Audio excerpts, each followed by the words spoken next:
Herzlich willkommen bei Bookaktion. Das ist Alejandro Bucabey und ich habe heute das Vergnügen, euch zu begrüßen. Wir haben heute noch einen Gast, einen speziellen Gast aus Veracruz, einem Bundesstaat in México, Israel Granja Hernández. Buenas tardes a todos, bienvenidos a Bookaktion, a este canal educativo. Como saben, mi nombre es Alejandro Bucabey y tengo hoy otra vez un invitado especial. Hablaremos de distintos temas del cine, de guionismo, del arte, de diferentes temas interesantes, y hoy nos acompaña Israel Granja Hernández, con el que tendremos este placer, que actualmente está en Veracruz. Bienvenido, Israel, ¿cómo estás? Muy bien, Guten Abend por allá, por Austria. Pues sí, estamos aquí, creo que todo el mundo está igual con eso del coronavirus, encerrados en casa, trabajando, y pues no queda más que ponerse a escribir, ya que no se puede hacer otra cosa virtualmente en cine ni en nada. ¿En qué estás escribiendo? Ya que empezamos con lo del COVID, ¿en qué estás trabajando?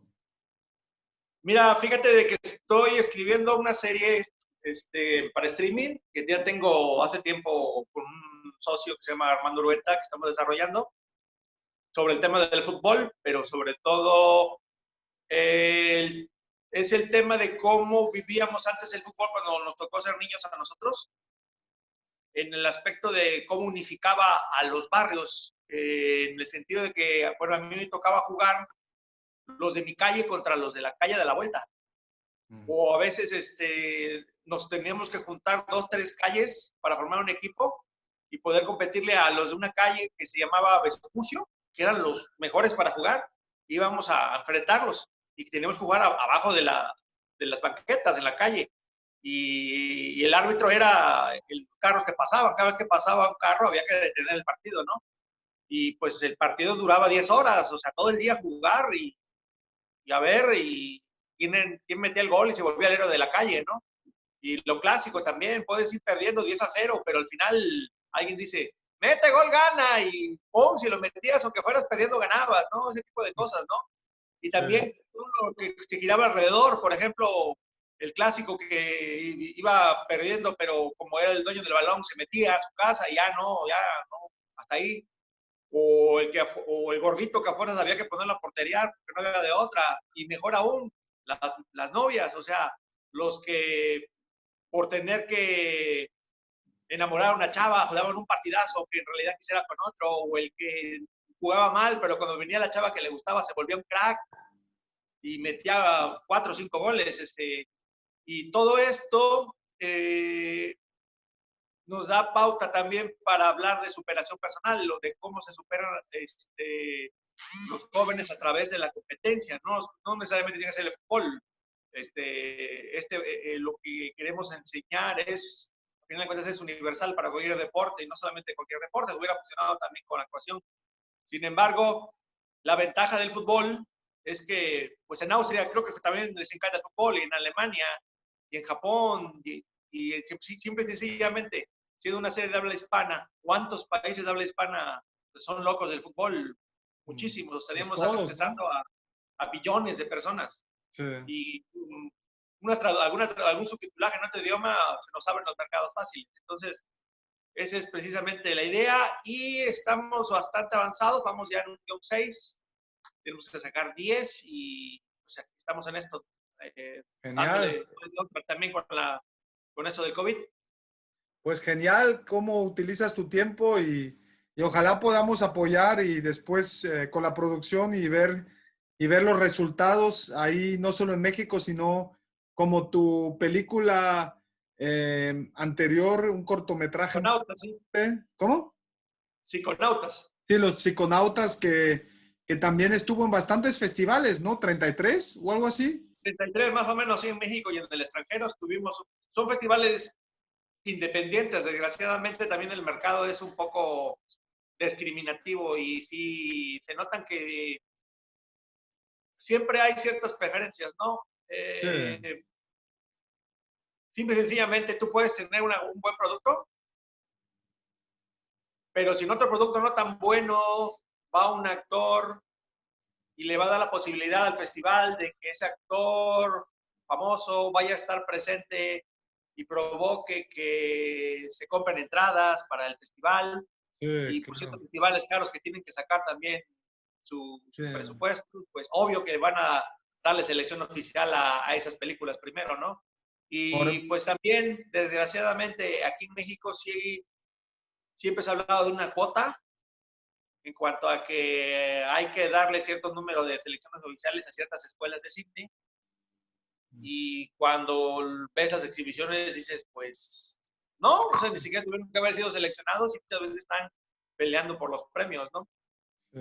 Y entonces, sí es difícil, y, pero también hay los festivales independientes que son muchas veces los que más te arropan y pues te dan la oportunidad de que te conozcan en el mundo, ¿no? En mi caso, yo pude llegar a Moscú, pude llegar a Berlín, a un festival independiente en Berlín, 3 veces en Los Ángeles, 2 veces en Nueva York.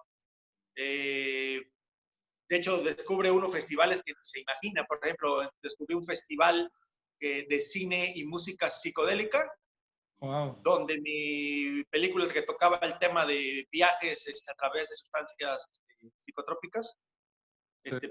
cayó parado, o sea, y pues tuvo su proyección en lugares importantes de Nueva York, o sea, como el Lincoln Center o como el Met, el Museo Metropolitano. Mm. Y ves el otro extremo, porque también ese festival no premió a la película con mayor valor cinematográfico, sino premió a la película que de mejor manera posicionaba la acción de consumir sustancias psicotrópicas para producirse viajes raros. O Mm. sea, la película que más defendió ese punto fue la premiada, no la que tuvo mejor valor cinematográfico. Sí. Entonces, son extremos de la misma situación. Bueno, eso de la vida del cine y de festivales, de premios, ¿no? Sería un propio tema que pudiéramos hablar horas y horas, ¿no? Sí, Hubieras sí. invitado a participar como actor, así ni Brad Pitt hubiera tenido oportunidad y hubiéramos sido famosos. Esa es otra también del cine. Fíjate que, siendo sinceros, Sí, si tú te pones a ver, por ejemplo, te voy a mencionar 2 películas, 3 películas. American Pie, sí, donde sale Jason Biggs. sí, sí, conozco. Un loco impulsivo amor, y Virgen a los 40, donde sale Steve Carell. Y Amor ciego, donde sale Joe Black. ¿Qué tienen en común estas películas? Que ellos, los protagonistas, son los Comediantes. feos. A Son los feos. Hablan de tipos feos, tipos que las mujeres no les hacen caso por su apariencia física. sí. Pero siendo sinceros, o sea, Pegaron. aquí en Veracruz o en México, te cruzas la calle con tu hija y si los ve algunos de ellos tres, se les va a quedar mirando. Mm, Porque en realidad feos no son.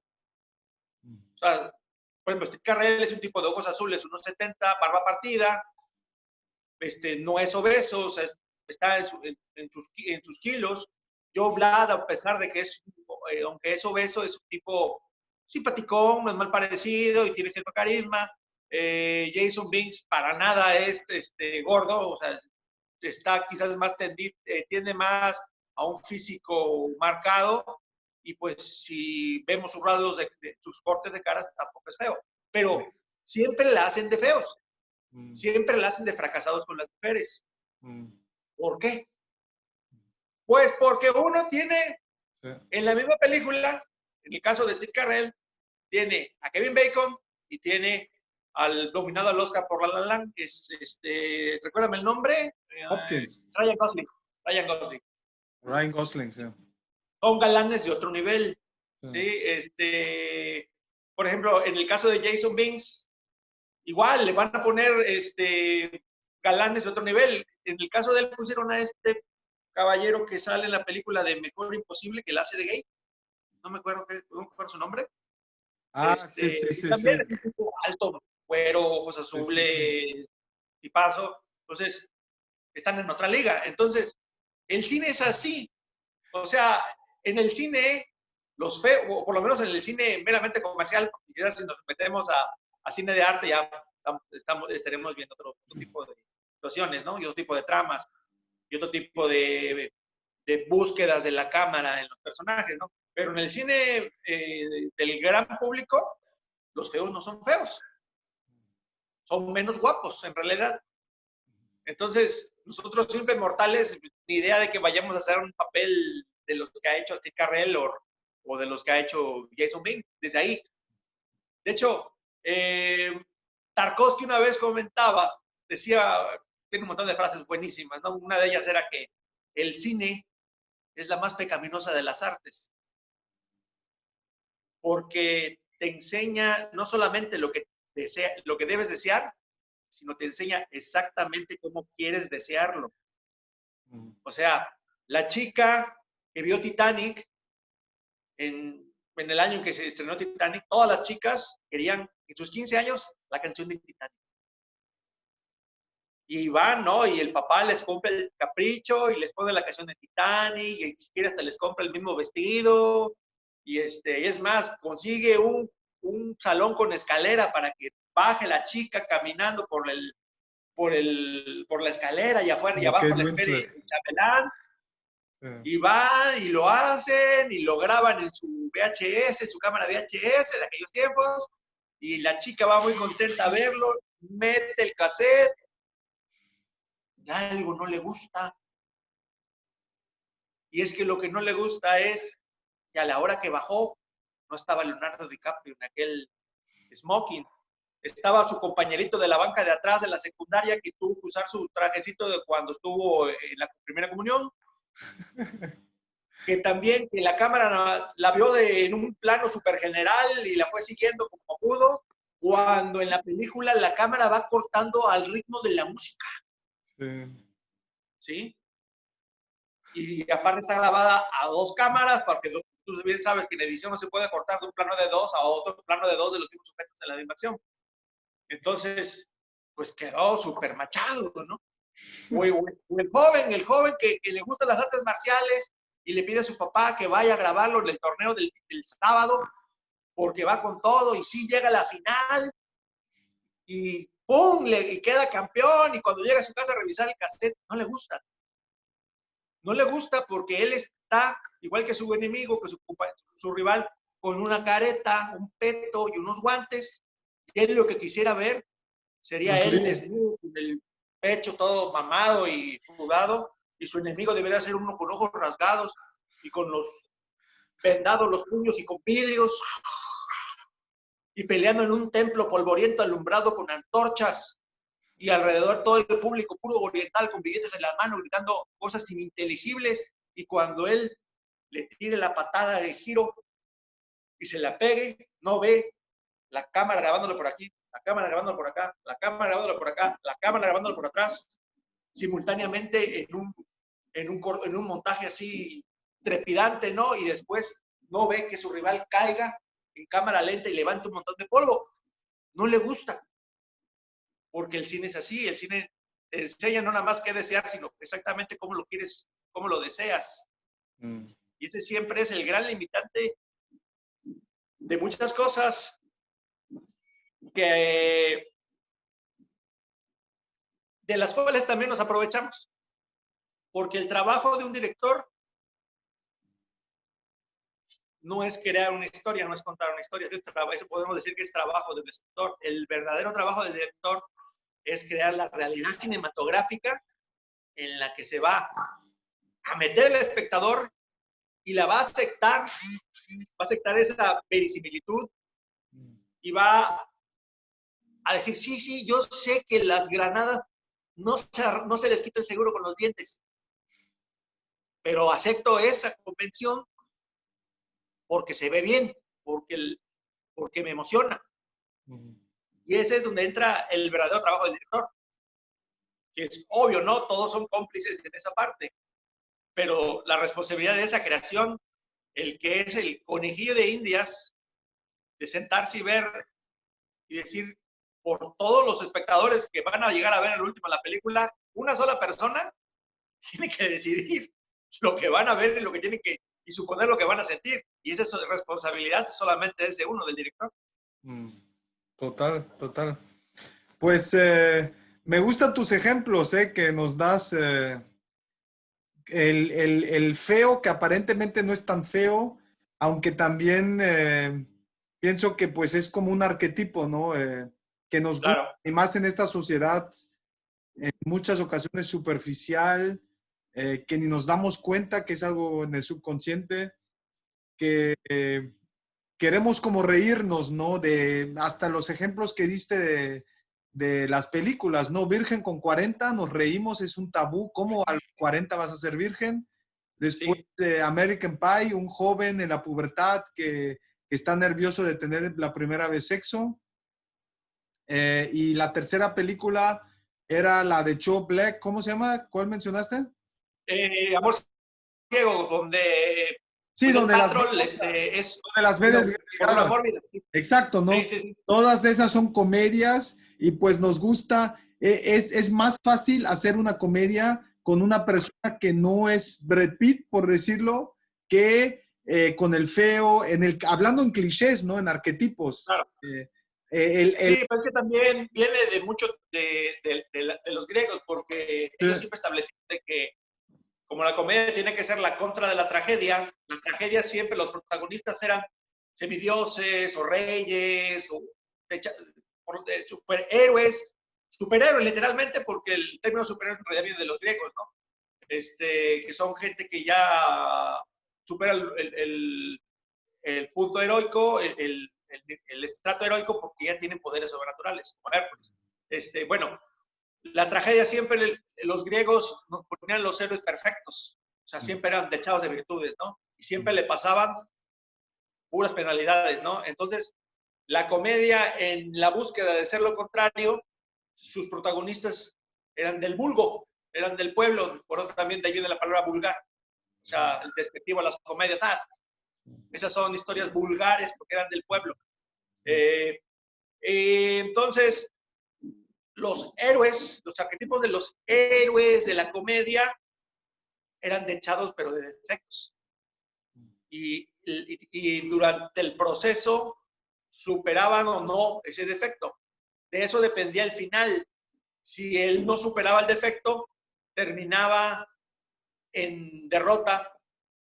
Si lo superaba, terminaba en victoria, o por lo menos conseguía un equivalente. Te voy a dar un ejemplo. Hay una película de Cantinflas que se llama El bolero de Raquel, donde obvio él es un pelado y no quiere, su urgencia es conservar la tutela de su ahijado. Y tiene cierto gusto por la mamá del ahijado, que al final del primer acto desaparece porque se va a su pueblo a ver si su papá le da chance de regresar a la casa o lo apoyan, ya que acaba de enviudar. Y él se queda con el niño y tiene una serie de aventuras que, por ejemplo, va a tu tierra, va a Acapulco, donde tiene una famosa escena que se avienta de la quebrada.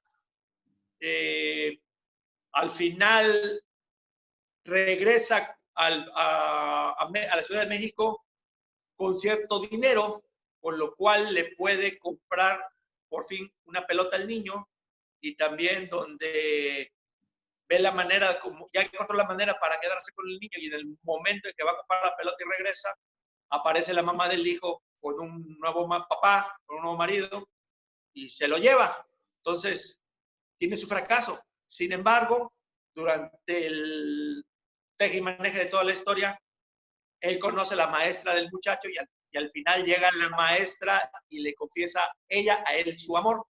Entonces, él no logra su objetivo, pero tiene esa victoria equivalente, ¿no? No va a tener a ese hijo, pero va a tener a hijos con la maestra. Y así sucede.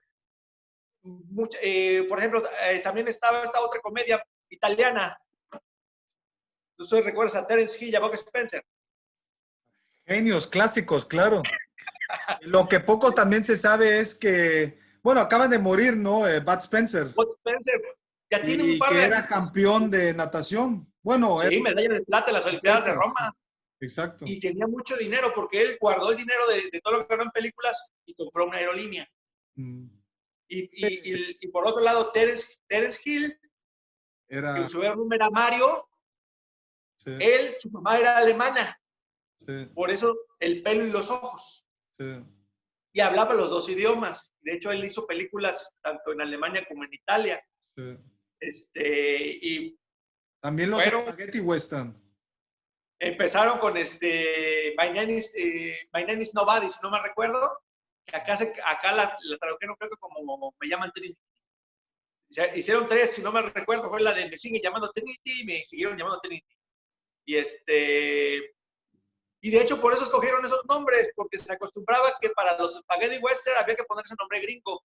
Y Bob Spencer escogió el apellido del actor que más admiraba, que era Spencer Tracy, el actor gringo que más admiraba, y el nombre de la cerveza que tomaba, que era la Budweiser. Entonces, Bob Spencer. No recuerdo por qué Terence Hill tomó ese nombre. Bueno, en la película ¿cómo era? El que trova un amigo trova un tesoro. El que encuentra un amigo encuentra un gran tesoro.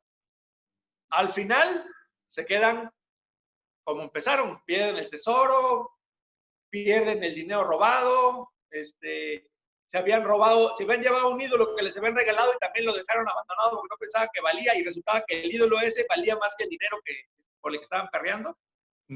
Pero de reintegro, de premio equivalente, pues encontraron que se hicieron amigos.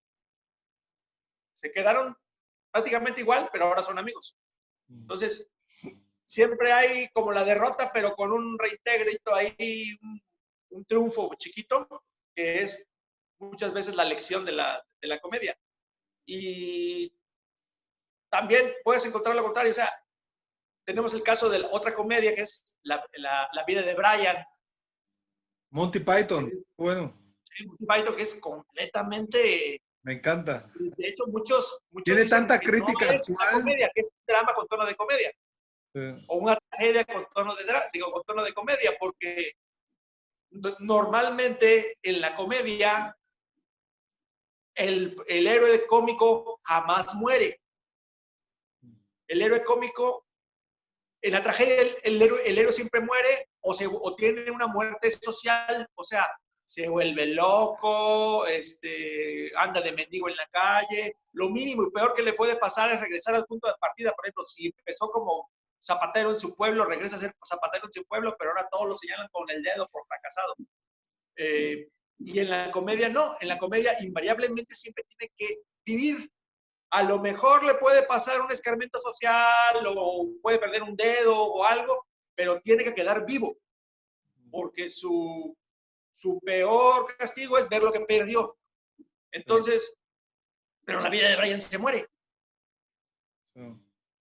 Bueno, lo que la viene a salvar realmente es esta no se sabe, porque está Always Look on the Bright Side of Life. Y exactamente. Termina, ¿no? Sí, no lo vemos, sabemos que va a morir, sí. No lo vemos. Entonces, en los escritores ahí, mágicamente, porque la canción se puede considerar un deus ex machina, mágicamente ahí salvan todo. Lógico, también protegido de que es comedia del absurdo, ¿no? Sí, y de hecho, las comedias del absurdo puedes recurrir siempre a eso, a los deus. Sí. Sí, es interesante lo que dices y los ejemplos que mencionas, porque aparte de toda la historia detrás de la producción, ¿no? Por ejemplo, de Monty Python, que fue producida gran parte por George Harrison, de los Beatles, sí. Y la crítica social actual, no solo contra la religión, sino contra muchos fenómenos de la sociedad, el individuo y el grupo, por ejemplo, cuando están en la escena de la liquidación, después tolerancia, muchos valores, ¿no? Creencia, religión organizada, sí o no, que de hecho Monty Python, ese grupo que después se fueron como individualizando los integrantes, tienen Terry Gilliam también, ¿no? películas. El sentido de la vida, The Sense of Life, o el partido futbolístico de los filósofos, los alemanes contra los griegos. Bueno, eso es muy bueno. Muy bueno. Y también hay un sketch de Monty Flying Circus, que es de Picasso, que va a ir pedaleando una bicicleta y pintando un cuadro. Y a la mera no salen todos los más pintores, Jason Polo, un montón, y él no sale, ¿no? Pero eso es interesante también porque lo que mencionabas acerca de la comedia, en muchas ocasiones si vemos estas comedias más de masa, mainstream, triviales o que decimos es muy, muy común. La comedia en sí, a mí se me hace que es, de hecho, una de las disciplinas más difíciles, ¿no? Claro. No solo De hecho, a mí Monty Python el nunca me hizo genio reír. de Buster Keaton, los hermanos Marx, Charlie Chaplin, porque eh, si vemos las películas de Billy Wilder o Ernst Lubitsch, Ajá, ¿no? sí, No solo es comedia, sino hay una crítica social, hay una crítica muy buena. sí, Aprendes, filosofeas, aparte de, claro, el entretenimiento. Y si ves una película de American Pie, pues es puro pasarte una hora buena, sales del cine igual que entraste, ¿no? También sí. De hecho, cuando acaba la al película, proceso de catarsis que mencionabas.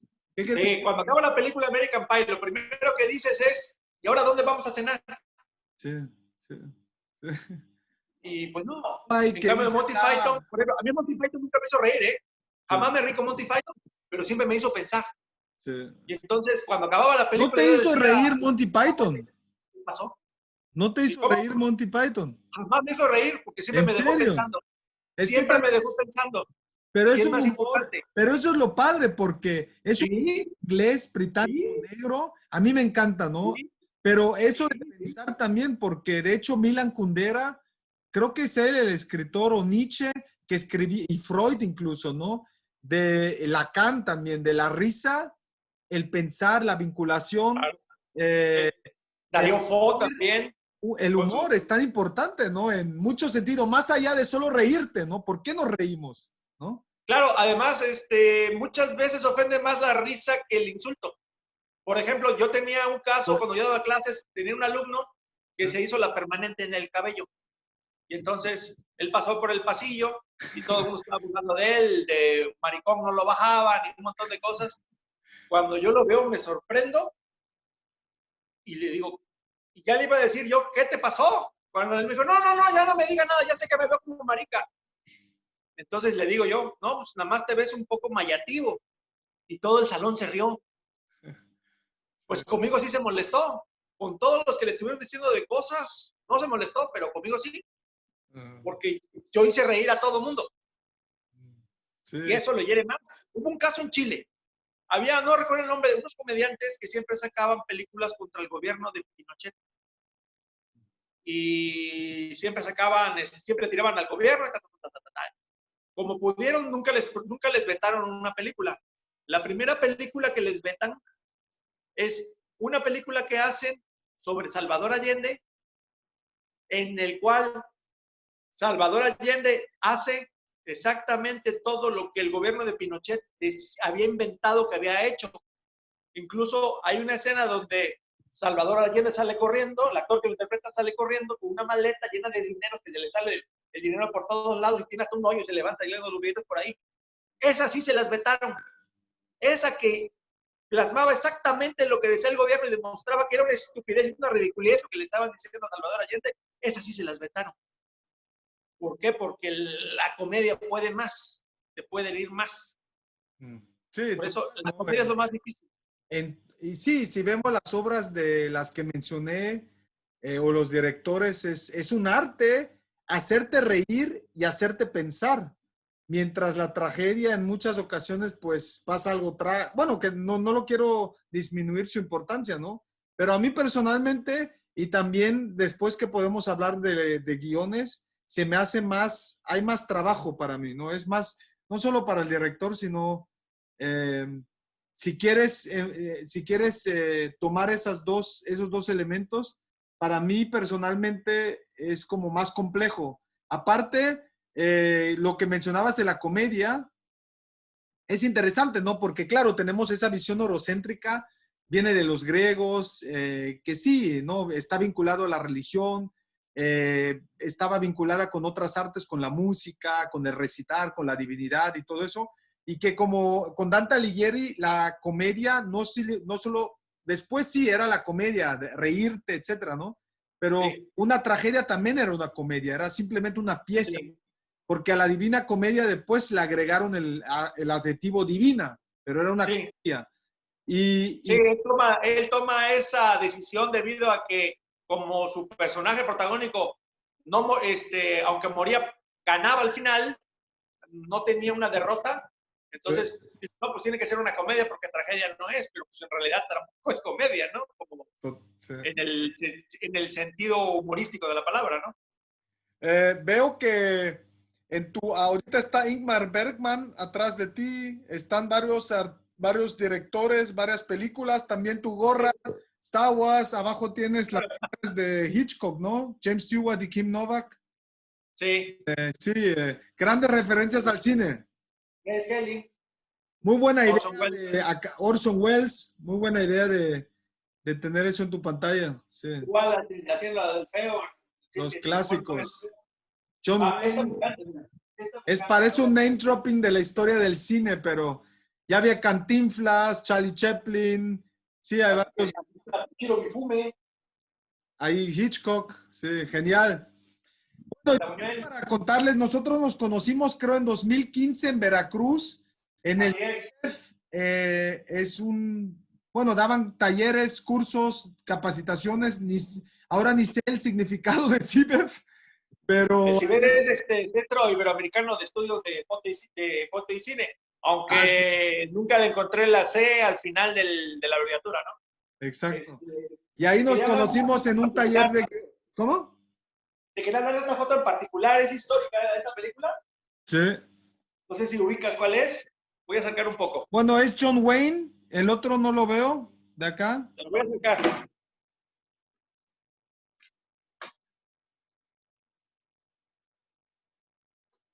¿Quiénes son? Ahí tenemos a James Stewart. Sí, James Stewart, John Wayne, y el de la mitad es... El director con el parche en el ojo más famoso de Estados Unidos, John Ford. Sí, es... ¿cómo se llama? Hawks. John Ford.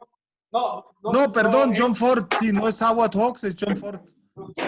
Que eran muy amigos ellos dos. De hecho, se prestaron, le pidió prestado a John Wayne para la película de Río Bravo. Pues, sí, pues él lo hizo grande y él estaba muy metido en el género de los cowboys, ¿no? De los western. Sí. Hizo aquella que se llama Más Corazón que Odio. Sí. The Features, en España se llamó Los Centauros del Desierto. Y el final de esa película es el que tomé para Psiconautas, para mi corto.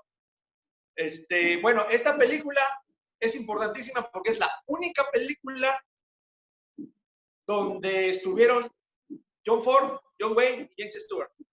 Y sobre todo, juntar a James Stewart y a John Wayne en una película sería el equivalente en México cuando juntaron a Pedro Infante y a Jorge Negrete. O sea, eran dos leyendas.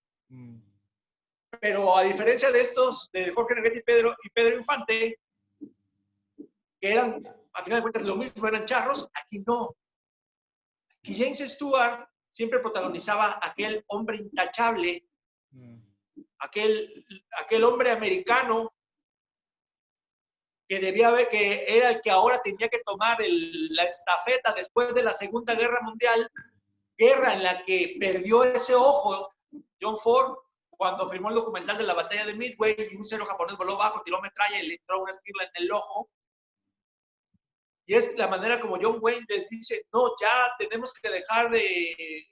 América tiene que cambiar, tiene que dejar de ser la América de John Wayne, el hombre viril, macho, que tira el pistoletazo, tira la patada con la bota, y tiene que darle paso a este nuevo hombre de instituciones, de leyes, de derechos, que representa a James Stewart. La película se llama El hombre que disparó a Liberty Balance.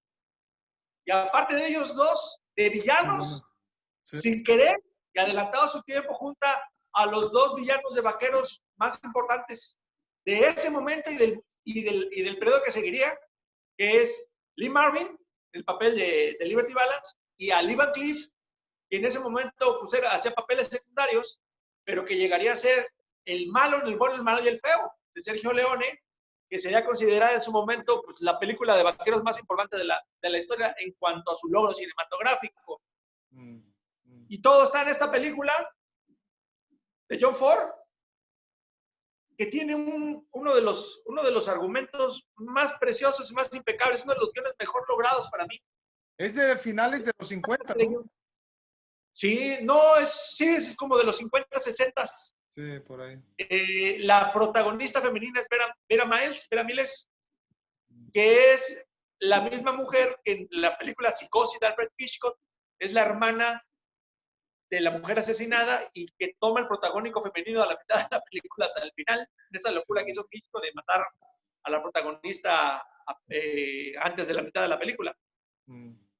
Entonces tenemos un reparto completísimo, la fotografía preciosa, las actuaciones son impecables de estos dos titanes que después se vuelven a juntar ya de viejos en otra película juntos, que ya no fue relevante. ¿En cuál? No recuerdo. No recuerdo el nombre. Tan poco relevante fue que no me acuerdo el nombre. Vale, sí, entonces no. De hecho, América no vio de nuevo un evento así hasta que llegó Kirk Douglas y Burt Lancaster juntos en una película que se llamó Gunfight in OK Corral, que habla sobre la balacera de Wyatt Earp y Doc Holliday en el mentado Corral. Y de ahí, no sé si recuerdas, después de Viejos hicieron también ellos una película que se llama Dos tipos duros, que están en la cárcel y lo sacan y tienen que ir a recuperar un dinero, y entre las peripecias que salen, uno se tiene que enamorar de Kim Basinger y todo una odisea. La última película hicieron juntos. Y de ahí la estafeta de esa pareja la toma Paul Newman y Robert Redford, también en Butch el golpe. Cassidy y Sundance. Butch Cassidy y Sundance Kid, otra de vaqueros, sí. Sí. Muy buena. Y ahora, ¿quién va a ser la pareja americana? Sí. Bueno, y Kirk Douglas también acaba de morir, ¿no? Hace un mes, por ahí. Sí. Oye, ya hablando de tanto que mencionaba cómo nos conocimos en el taller y ahora de tanta historia de cine, antes de seguir con el cine, si nos cuentas un poco cómo llegaste al cine, ¿cuántas películas te ves a la semana? Porque veo que estás bien que conoces mucho de la historia de cine, que te sabe los detalles y todo eso, que me parece genial, ¿no? Que eres un fanático, pues, del cine, ¿no? Tal vez de hecho, mira, yo cuando en 1994 tuve mi primer acercamiento profesional a las artes cuando ingresé al Instituto Tecnológico de Veracruz en la carrera de Ingeniería en Sistemas. Soy ingeniero en sistemas, de hecho. Pero también entré al grupo de teatro de la escuela. Y era como siendo una escuela para profesionales, el maestro tuvo la buena idea de no tratar el grupo como un grupillo de escuelillas, sino tratar de darle la filosofía de profesional de la actuación. Entonces, para mí eso fue un súper impulso, aunque yo ya desde muy niño tenía las ganas de contar historias, de actuar. Por Star Wars. Star Wars fue, digamos, lo que definió mi infancia. Yo no jugaba a otra cosa que no fuera Star Wars con mis primos, aunque estuve yo muy chico para entender la película, pero para mí era todo el día jugar Star Wars. Star Wars no era una película, Star Wars era un evento aparte. Tú podías ver películas si te gustaba el cine, pero Star Wars era otra cosa, o sea, Star Wars era mucho más que una película. Y también cuando niño empecé a oír un nombre repetir, y me empecé a fijar en ese nombre de esa persona que era Steven Spielberg. Yo todos los comerciales oía Steven Spielberg.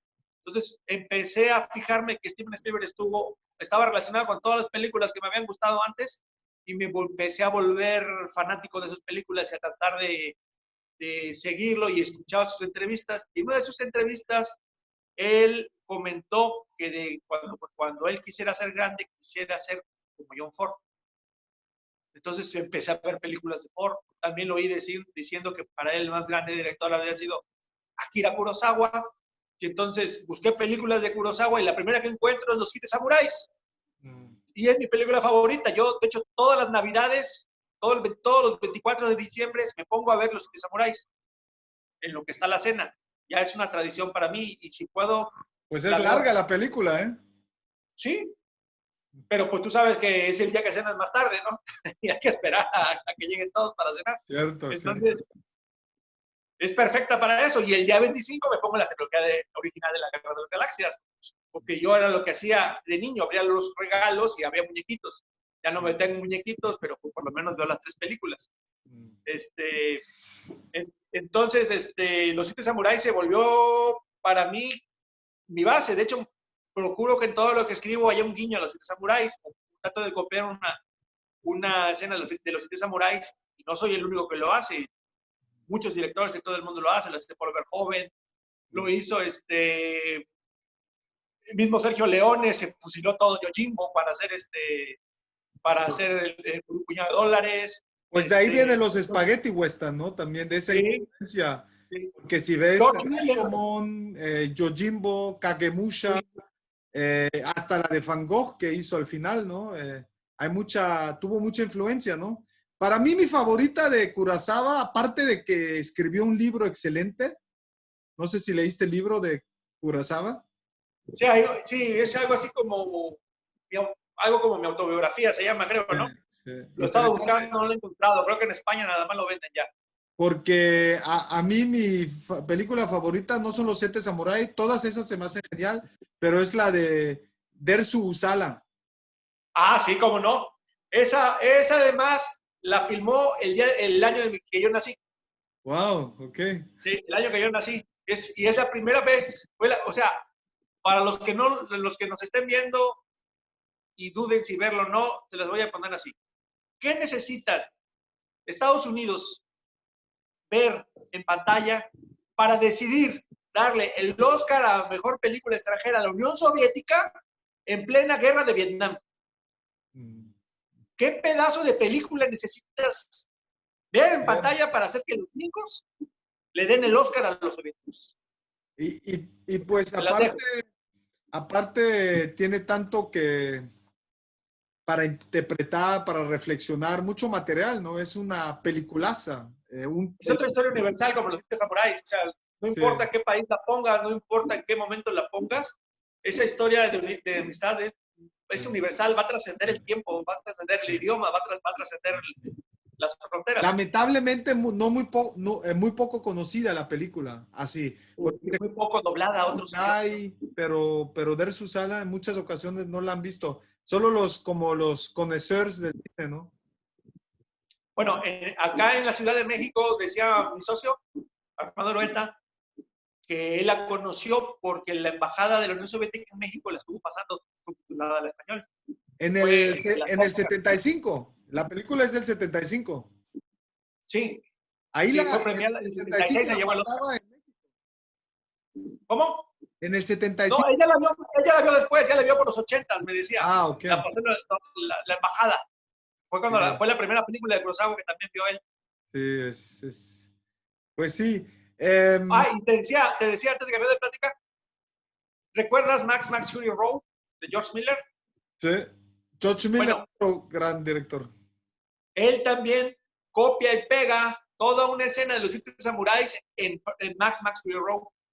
Esta escena donde Max va de noche y va a enfrentar a un carro que andaba por ahí tirando bala en lo que el resto trata de sacar el camión adelante, y después regresa de la neblina a la mañana siguiente todo lleno de sangre con un rifle que recuperó. Pues es copia y pega de una escena de los Siete Samuráis en la primera noche, donde Kyuso, el mejor de los 7 manejando la espada, un samurái silente, sabiendo que los 40 bandidos traen tres fusiles de avancarga, se va en la noche y al otro día recupera uno. Y es copia y pega. De hecho, la posición de la composición en la pantalla es la misma y las acciones que hacen los dos al regresar son exactamente iguales. Sí, vemos que esto del copia-pega es algo universal, no solo actual y histórico y en todas las áreas, en la literatura, en el cine, ¿no? Esas influencias, como decía, creo que fue el filósofo Alfred North Whitehead, que decía de Platón que todos estamos en las espaldas de gigantes, ¿no? Y Claro. pues de verdad son gigantes, ¿no? Porque si también pienso, ahora mencionaste este director, ¿qué quería mencionar? Vincularlo con algo, ahorita se me olvidó. Eh, Miller, sí, me estabas mencionando Miller, Kurosawa. el joven. Eh, Oliver Cohen también es otro fanático de Kurosawa. De hecho, él confiesa que antes de filmar una película, 15 días antes se encierra en su casa y se pone a ver todas las películas que tiene. O sea que la próxima vez que vea Robocop, abusado, a ver si ves algún guiño, alguna película de Kurosawa. bueno, es que son tantos, ¿no? Porque también Martin Scorsese es Ah, sí, salió. aficionado a... Sí. Actuó para él en En Dreams, el de la hace Van de Gogh. Vincent Van Van Gogh. Gogh.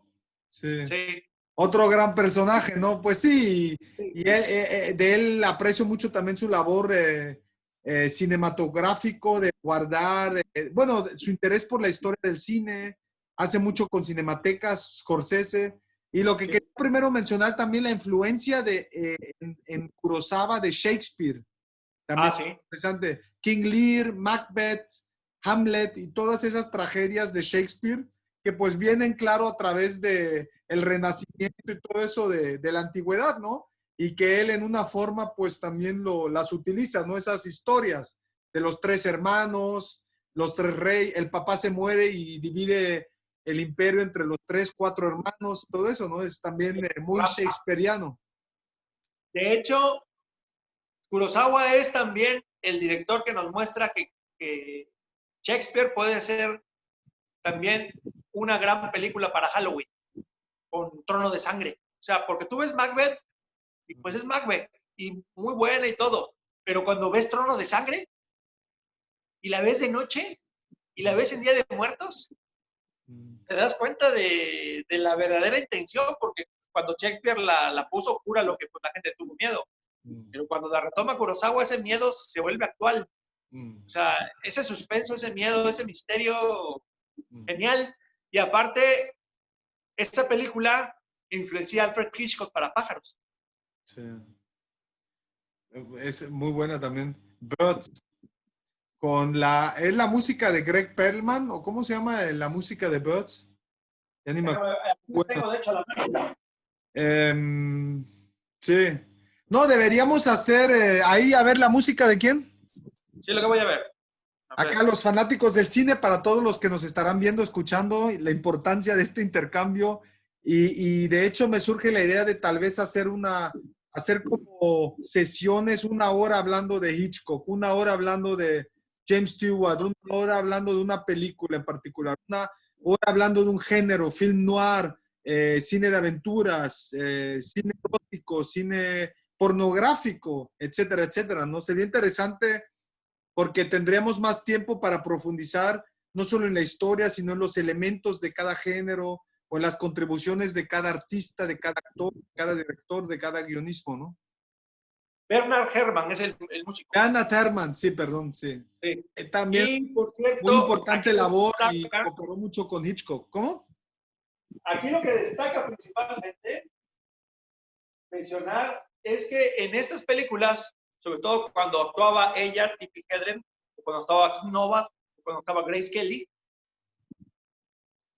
había una mujer haciendo el vestuario que es también la mujer que más veces ganó el Oscar en la historia. 8 veces ganó el Oscar por vestuario.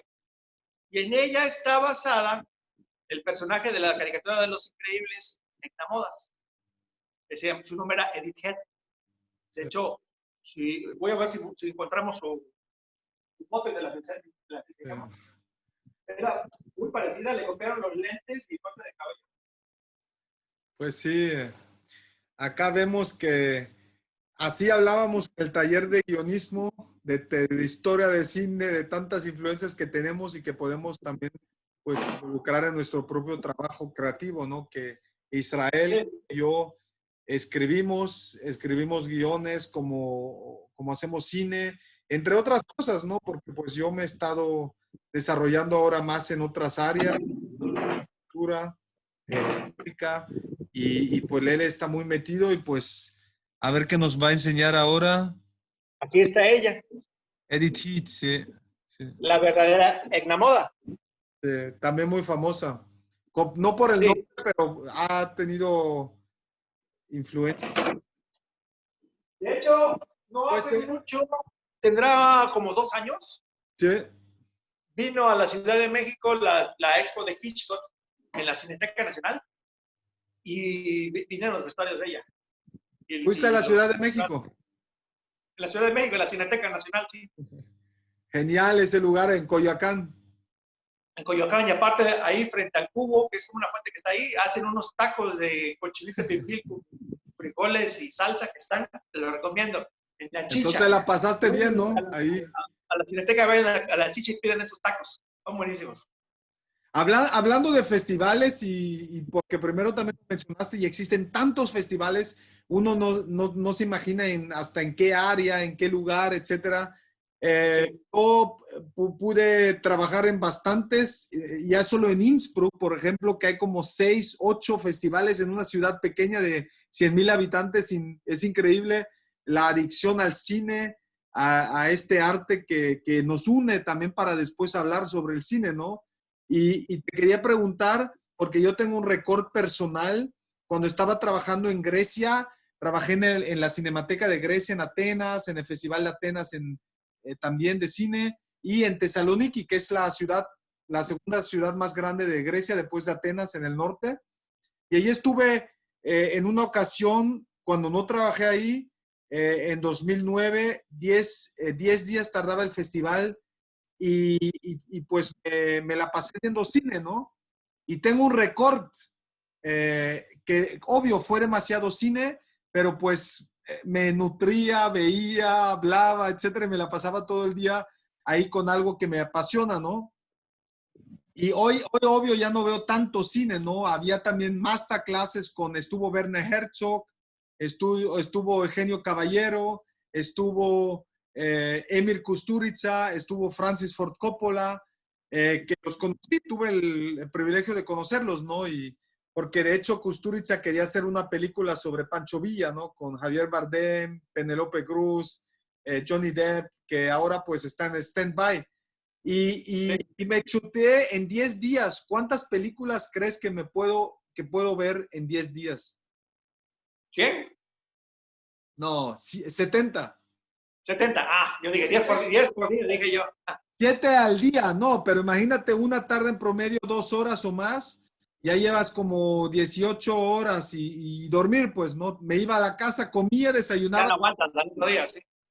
Yo y, lo intenté con el Mundial del 2002, los primeros días vi todos los partidos, pero ya el tercero ya no vi nada, ya me quedaba ¿de dormido. qué? ¿En el Mundial de qué? El 2002, cuando fue en Corea, Japón, aquí Ah, pasaban los por los partidos 3 horarios. de la mañana, 5 de la Ah, mañana, ¿no? sí, demasiado cine, pero aprendí mucho y obvio que después del tercer día, después de la tercera película, ya como que no captas todo, ¿no? Pero como veo que a muchos de los que nos estarán escuchando y viendo también les encanta el cine y pues obvio que a ti te apasiona pues también quisiera saber cómo es contigo de ser espectador, que yo pienso que es como en la literatura, para ser un buen escritor hay que ser primero un gran lector, no solo de cantidad, sino de calidad, porque hay Claro, diferentes lecturas, como tú dices, la mayor parte de la gente tal vez no le interesa tanto el cine en sí, en cómo está construido, la narrativa, etcétera, la dramaturgia, y ven una película y ya. Otros empiezan a hablar y otros pues ya ven cómo está construida, ya tienen otra mirada, el interés por la historia de la película. Y este actor y el director, cuáles eran sus intenciones, viendo entrevistas, leyendo también acerca de cine, ¿no? No solo debes leer, no solo por decir Cahiers du Cinéma o puede también ser cualquier revista, ¿no? ¿Cómo claro. Como igual en el cine es importante. Entonces también pues, la pregunta sería cómo tú llegas de ser un espectador a también ser creativo, porque todos somos creativos y mucha gente pone como excusas, ay, pero no fue una escuela de cine, o es demasiado caro, o no tengo cámara, o no sé qué contar porque no soy creativo, pero es un músculo que ejercitamos, ¿no? Y cualquier humano es creativo. Entonces, ¿cómo es tu proceso creativo después Bueno, que te nutriste de tantas cosas? ¿Cómo estuviste embarazado, por decirlo metafóricamente, y cómo vas tú creando? mira, aquí hay dos cosas que quiero señalar muy importantes. La primera, y va un poquito en relación a lo que a una pregunta que dejé interrumpida hace rato al principio del video, que me preguntabas cuántas películas veo. Yo hubo un momento ahí por 94, cuando entré al grupo de teatro del Tecno, que me di la tarea de ver todos los días una película, por lo menos una, sea en el cine, sea en la tele, sea Eso lo sigo alquilada. haciendo yo. No hay un día Sí, donde no veo una serie, una película o algo. Perdón. no importa que ya la hubiera yo visto, la volví a ver, o alquilaba una, pero yo trataba de ver una película al día. Ahora no te digo, no puedo hacer eso, porque ya el trabajo creativo te absorbe tanto que termino no viendo lo que quiero o lo que está en boga o en moda, sino acabo viendo lo que necesito ver para poder seguir con mi tarea. Y esto también va en la parte de escritura. De hecho, ya no lo tengo por aquí. Tengo un libro, salió esta colección de mitología griega de la... Acá la tengo, espera. Pues sí, aquí estamos para los que nos están viendo y escuchando, que les mandamos saludos, pueden comentar, compartir y pues sí, es lo que te mencionaba, Jasón y los argonautas, lo mencioné al principio, de ahí vienen los nautas, ¿no? De Grecia antigua, Sí, la aquí mitología. están mis notas. Me tuve que leer todo este libro en un solo día porque estaba atorado en una mitad de uno de los capítulos de la serie que sigue haciendo, precisamente porque hay un capítulo que se llama Martín y los futbolnautas. Martín es el protagonista de la historia, de la serie. Entonces, para poder poner los guiños, tratar de hacer una analogía de la aventura que ellos tenían, la aventura de ellos es que ellos se tienen que salir de su barrio pobre y atravesar cierta parte de la ciudad para ir a un centro deportivo de estos carísimos, súper exclusivos, donde están las oficinas para inscribirse en un torneo intercolonias. Y lógicamente, pues no los dejan entrar porque creen que son vagos, se quieren meter a robarse las pelotas, se tienen que saltar una barra y jugar a los guardias.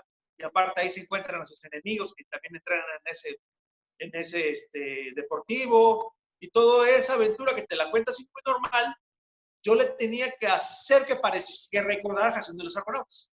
Entonces, yo quisiera ahorita ponerme a leer cualquier cosa que tú me recomendaras. O sea, no, que léete el libro de Kurosawa, te lo presto, ¿no? Te diría, no, quédatelo manito porque tengo que leer para mañana, porque si no, no voy a sacar mi chamba. Y así Pero tengo un eso es montón de para la libros. chamba o estás cursando un curso o algo, porque dices No, tarea. es para los guiones de esta serie que te digo, se va a llamar Descansados. Ah, ok. Pero ¿quién te lo dio para leer o cómo? No, es que salió, y es, a lo mejor suena comercial, la editorial Gredos sacó la colección de mitología. Son 60 libros. Ay, te estás chuteando cada libro, ¿cómo? No, me chuto lo que necesito para ese guión. Ah, ok. De hecho, no lo compré, este libro yo no lo compré específicamente para este guión, yo ya lo tenía. Pero yo, ahora sí que previsor, sabiendo que la mitología griega es la base de muchísimas cosas de psicología, que el complejo de Edipo, que el complejo de Electra, que el castigo de Tántalo, que la espada de Pues ahí está la Damocles. película Mi boda griega, ¿no? Ah, también. Donde el papá siempre dice que todas las etimologías, casi todas, pues vienen de griego, democracia, Sí, política, ética, filosofía. sí, incluso hasta hay palabras mal formadas a partir de cosas griegas, nada más porque sí, como por ejemplo homofóbico, que no tiene nada, no tiene forma, esa palabra se la inventaron, o sea, homofóbico no es lo que la gente cree que significa, que cree que significa que es animadversión a los homosexuales, sino homo significa iguales y phobos es el dios del miedo, entonces homofóbico significaría que le tuviese yo miedo a los iguales. Entonces por ejemplo, yo le tendría miedo a los mexicanos, son mexicanos, son mis iguales, entonces sí, ahí sí sería yo homofóbico. Sí. Entonces, pero pues de modo agarran las cosas, las palabras de ellas como quieren y hacen su relajo y nada que ver. Aquí el detalle es que yo compré todos estos libros porque dije, en algún momento me van a servir, porque cuando yo necesito una historia que hable sobre culpa, a ver, Freddy la culpa, me pongo a leer Freddy la culpa. Cuando yo hable de alguien que está haciendo puras cosas inútiles, insiste con lo inútil y vuelve a insistir, y es un necio, insiste con lo inútil, pues agarro el castigo de Tántalo. perdón, el trabajo de Sísifo, y así. O Albert Camus, premio Nobel, también que También, dice mucho de nuestra sociedad. también. De hecho, ahora estaba yo buscando sobre el absurdo y pues obviamente tengo Lo que... absurdo. El teatro del absurdo. Ah, sí. Sí. Y hay también un filósofo que estaba metido en eso, no me acuerdo quién era. No me acuerdo si era Camus también. No recuerdo ahorita. Y también estaba yo revisando eso. Y a final de cuentas dejé de hacerlo porque cambié la premisa dramática de ese guión que estoy usando también en el largometraje. ¿Cada cuánto Es, escribes terminas un proyecto y vas por el próximo? ¿Cómo? no, fíjate que desgraciadamente y afortunadamente al mismo tiempo, muchas veces tú no escoges la historia, sino que a veces la historia te cae o te escoge a ti. Y en mi caso yo tengo otra historia empezada ahorita, no la puedo soltar, pero sí tengo que andar viendo la manera de tratar de darle un poquito de tiempo para que no se me pierda de la mente, ¿no? Y esta es otra historia, un largometraje de un poquito así como la pandemia que estamos viviendo, una pareja que está encerrada en la pandemia, no voy a decir pandemia de qué, y pues tiene sus problemas matrimoniales, ¿no? Entonces, pues no los pueden resolver, tienen que coexistir durante la pandemia y pues es como sobrellevan toda esta situación. Entonces, quería yo contarlo como al estilo del teatro del absurdo, pero ya caí en cuenta que no puedo. Ahí hay buenas películas también. Trivial, es ¿Sí? un poco trivial para un teatro del absurdo. Entonces Sí. voy a tener que hacer una especie de comedia romántica, que tampoco me puedo pegar mucho a la comedia romántica porque de origen tiene cosas que rompen el esquema de la comedia romántica. Entonces, pues voy a tener que tratar de ser pionero en expandir ese género, ¿no? La comedia romántica es muy trillada. ¿Por qué? Porque su premisa en todas las películas de comedia romántica siempre es la misma. El amor vence todo. Entonces, pues siempre tiene que terminar con un beso de la pareja. Entonces, ¿qué te puedes? O sea, Y el amor en todos sus sentidos, ¿no? Porque no solo es universal o el amor cliché, sino el amor agape, el amor eros, el amor filia, sí. sus diferentes variedades, ¿no? Para Sí, concluir, de hecho, ¿sí? en el libro de Salva el Gato, Black Snyder habla precisamente de eso, que no todas las comedias de amor son de amor de hombre, mujer y sexo. O sea, él señala el gran ejemplo de Arma Mortal, que es una historia de amor de colegas. Sí. Son compañeros de trabajo y al principio no se caen bien, tienen que tienen que trabajar juntos, ahí liman las perezas y se vuelven amigos. Entonces, como dices tú, es todos los tipos de amores, ¿no? Amor eros, amor filia, ¿no? Sí.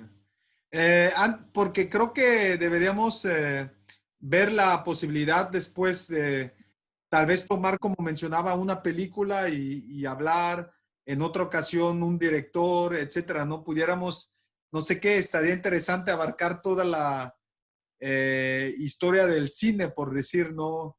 Un día sobre Buñuel, un día sobre el neorrealismo italiano, un día sobre von Trier, no sé qué, por decir, ¿no?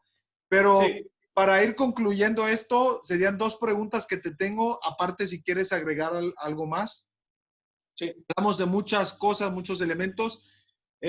Sería primero, ¿cuáles para ti, no solo teóricamente, sino concretamente, serían los retos cuando escribes un guión? ¿Qué se te hace interesante? ¿Qué se te hace? ¿Dónde puedes mejorar? Ahí va lo otro que te iba a decir. La segunda parte de eso es Sí. que tú como guionista, como escritor y como director, primero tienes que ser un buen espectador. Hay mucha gente que va al cine por eso. No, yo no voy a llorar. De hecho, me conocí una chica que me pidió precisamente, y con eso lo explico, con ese ejemplo lo puedo explicar mejor, me pidió que le enseñara yo a escribir y me pregunta, le pregunto, bueno, ¿de qué trata tu historia? No, es que no te la puedo decir porque si no, me la vas a... Le tiene miedo de que se la robaran. Entonces le dice, pues es que si no la cuentas, si no se la cuentas a alguien, nunca la vas a poder escribir. Porque cuando alguien se para a contar la historia, así, primeriza que tiene en la mente, algo se activa en la cabeza, una alarma de verosimilitud que te dice, no, espérame, lo que estás diciendo está mal, no es creíble, está jalado. Entonces, improvisa sobre la marcha cuando lo estás haciendo, cuando lo estás diciendo, y tú mismo te vas corrigiendo y es cuando te ocurren las cosas. Por eso sería bueno que cuando hicieras eso, llevaras una grabadora. Y aparte también le pregunto yo a la chica, bueno, ¿qué película te hizo llorar? Dice, no, yo nunca lloro cuando voy al cine, pero es así muy orgulloso. Dice, no, pues entonces nunca vas a servir como escritora, dedícate a otra cosa. Porque si tú no eres capaz de llorar, ¿cómo vas a saber lo que tienes que escribir para hacer llorar a alguien más? Exacto, y Entonces, cómo escribirlo. Y eso es para todas las artes, pintor, escritor, músico. Si el llorar como la creatividad es algo tan humano, entonces, ¿por qué decir antes del cine a priori, yo no voy a llorar? Ya te estás cerrando la historia, ¿no? No te dejas llevar, sí, no te dejas inspirar, ¿no? claro, y yo era así, yo era de los que no iban al cine y procuraba resistirme a llorar o a otras cosas. Y de pronto dije, no, me voy a dejar ir. Entonces me dejé llorar, me dejé reír, me dejé todo. Y fue cuando empecé a aprender los caminos para lograrlo. Pues sí, yo creo que eso va muy vinculado también con una cierta madurez, con un desarrollo de nuestra personalidad.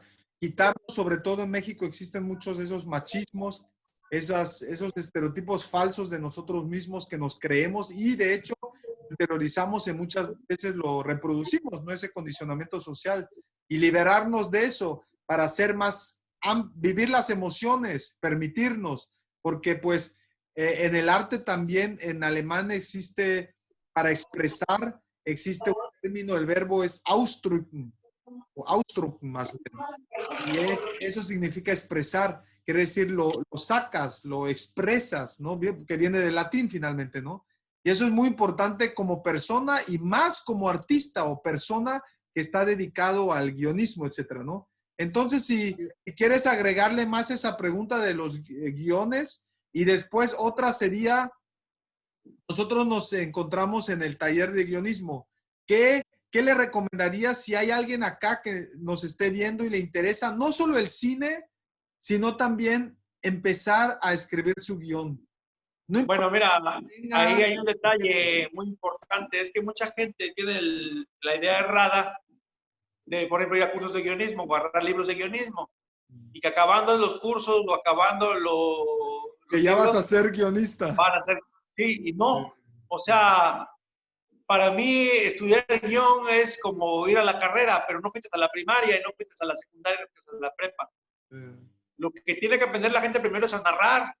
Y desgraciadamente, alguien que nunca se ha atrevido en una fiesta a pararse a contar chistes, o en un día que se va la luz en la casa de unos primos, a contar historias de terror con la luz apagada, nunca va a ser un buen narrador de historias.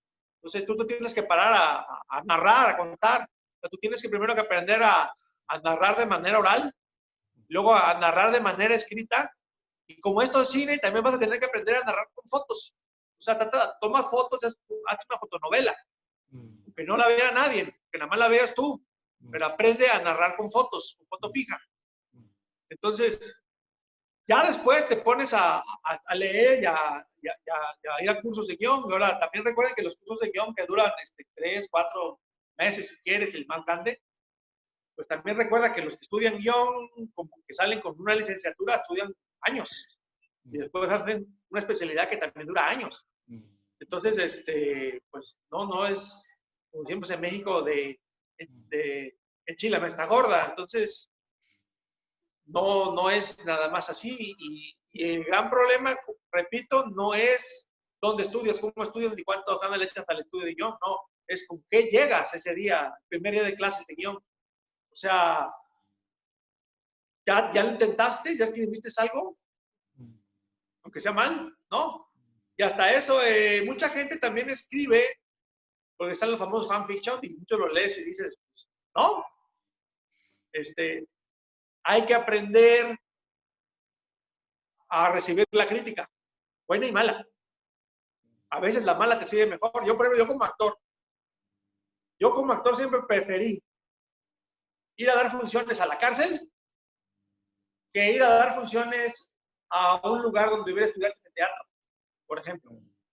Porque los estudiantes de teatro te van a aplaudir aunque no les guste, porque no vayan a pensar que yo no sé de teatro, mejor te aplaudo. Si vas a la cárcel, no, a ellos les importa poco y te van a gritar de cosas a media función y lo sientes mal. Te van a gritar puto y loco y cállate y cosa. Y si Sí. no aguantas, se te cae. Y lo más importante, si tú haces bien el trabajo, no te van a gritar nada. Entonces, hay que aprender eso. La crítica es buena, la mala es la buena. Sí, sí. Genial. Pues muchos pensamientos que nos regalaste, sobre todo para nuestra audiencia. ¿Quieres agregar algo más? ¿De temas tendríamos? ¿Algo, último mensaje? Pues simplemente recomendar que vean mucho cine y creo que una de las grandes lecciones para aprender cine es que si tú tienes un director favorito, vea sus películas hasta que encuentres la que no te gusta. Cuando encuentres la película de tu director favorito que no te gusta, vela 3 veces seguida. Entiende por qué no te gusta. A lo mejor te empieza a gustar, de hecho. Cuando hagas ese ejercicio, hasta ese momento vas a aprender inglés. Cuando encuentres esa película y la encuentres después de 3 veces todo lo que no te gusta y todo lo que sí te gusta.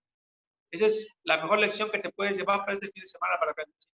¿Nos pudieras dar 3 películas, ya que dijiste ver mucho cine, 3 películas, sean actuales, históricas, que pudieras recomendar para la audiencia y terminar con el punto, un director favorito tuyo que harías ese experimento que nos dijiste?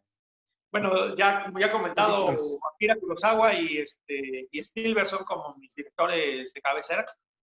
Y pues sí, estoy obligado a decir una de cada uno. Los 7 Samuráis Pero y ¿cuál la es la otra que saben menos al te soldado gustó? Ryan.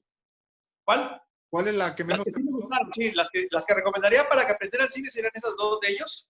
Yo les recomendaría de John Ford, que es otro director para mí muy importante, ver el hombre que disparó a Liberty Balance y Finchers. Y ahora, el experimento de Kurosawa yo lo hice con El Idiota. La tengo por acá. Aquí está. El Idiota, que está basado en un libro de, no me acuerdo si de Dostoyevsky. ¿qué? De Dostoyevsky. Sí. Y Escritor también ruso, otra siglo película, XIX. Muy aquí buena la tengo de recomendación también como Kurosawa. lectura para todos. Bueno, ahí nos está buscando la película en su cinemateca. Yo, al menos de juventud, Sí. que tampoco me gustaba de Kurosawa, pero a la segunda vez que la vi ya me gustó, la encontré. Y con esta sí, no, esta nunca me ha gustado. Para mí es la más floja. Y Kurosawa tiene películas pesaditas.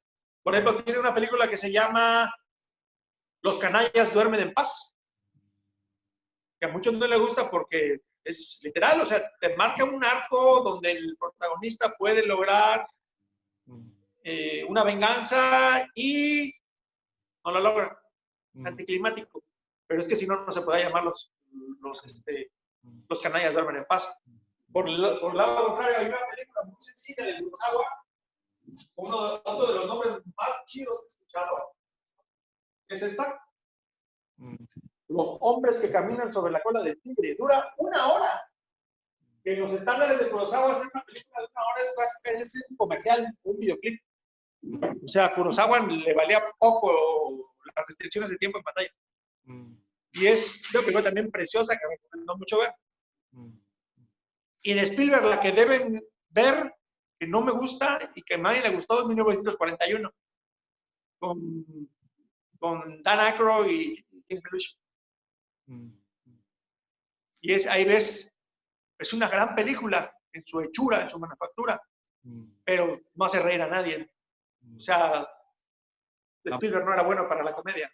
No sé si haya llegado ya a hacerlo, pero no era bueno para la comedia, pero la película es fenomenal. Y aparte, tiene en pantalla algo que nunca se vio, que es a Toshiro Mifune junto con Christopher Lee en la misma escena. Pues genial. Israel, muchas gracias. Muchas gracias a todos los que nos estarán viendo y escuchando. Como mencionamos, comentarios, compartir, están bienvenidos para eso. Este es un canal de intercambio, un canal también para ustedes. Y pues otra vez, saludos hasta Veracruz, Israel. Muchas gracias y esperamos ver Gracias. tu próximo proyecto, tu próxima película y de seguro nos vamos a enlazar otra vez para hacer otra charla entre cineastas, entre cineadictos e intercambiarnos acerca de directores, películas y actores y todo eso, ¿no? Un placer, un saludo hasta Sí. Veracruz. Gracias, igualmente un saludo para Austria.